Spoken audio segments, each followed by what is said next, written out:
So just a quick note, your kick and snare channel is being ran through a program called Trigger. So it is a sample. So basically every time the drummer hits his kick drum live, it's running a sample.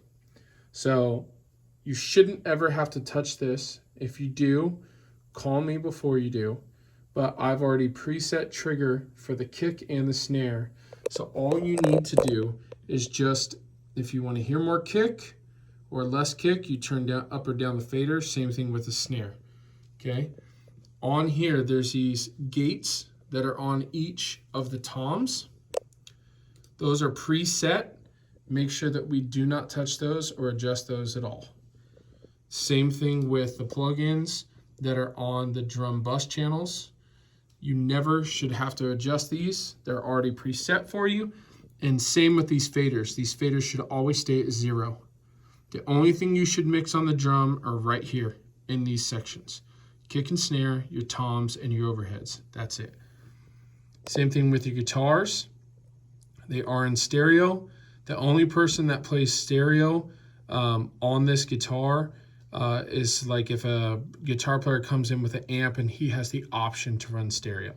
Otherwise, you'll see 2 channels come in on one guitar and only 1 channel on a guitar come in here. Don't be alarmed, just leave it. Leave the other one on and in the same position that it's in. You only need to worry about what comes through on those signals and it's panned respectively. Same thing with keys. You have both keys channels, they're linked. So when you adjust one fader, both of them turn up and down for your piano. Same thing with your synth. Your synth, they're linked, so they turn up and down. Acoustic guitar is here. If you look over on this side, you have your violin. If your violin player, I know she only plays like once a month or once every couple months, but that's where she would be. Vocals 1 and 2 would always be, vocal 1 should be the leader, whether it be Sam or Nicole or DeAndre.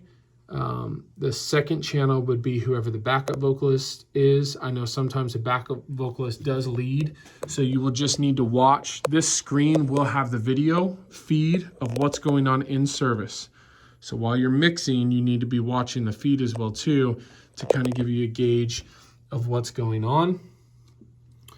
The reverbs and stuff are already set. Don't play with the reverbs, just leave them as is. There is a vocal group here. We don't need to adjust the vocal group. Leave that at 0. Crowds, leave the crowds alone. MC 1 and 2 is not being used at the moment, so we'll just turn those down. But there could be, they are routed, so they could be used. So if it ends up someone hands them a microphone and you're like, I'm not seeing it, it could be one of these channels. All you have to do is turn it up, okay? Same thing with your passer mic. It's already set. You're just gonna turn it up or down. The EQs and everything are already preset in console. I'm not gonna show you guys console because there's no reason why anybody should have to touch console. All you should have to do is just mix these faders individually just by dragging your mouse and turning them up or down, respectively, as you hear or want to hear things more or less in a mix. The biggest crucial key is the auto tune. You have to make sure you're following along on Planning Center and you pay attention to what the keys are of the songs. Because if you don't change the key to the vocalist fast enough and they were in the key of E flat or D sharp and they switch to the key of G, when they go to sing, it's going to sound really, really bad. So make sure, it's really important, you pay attention to the call sheet that's given to you and make sure that you're changing the keys on the auto tune.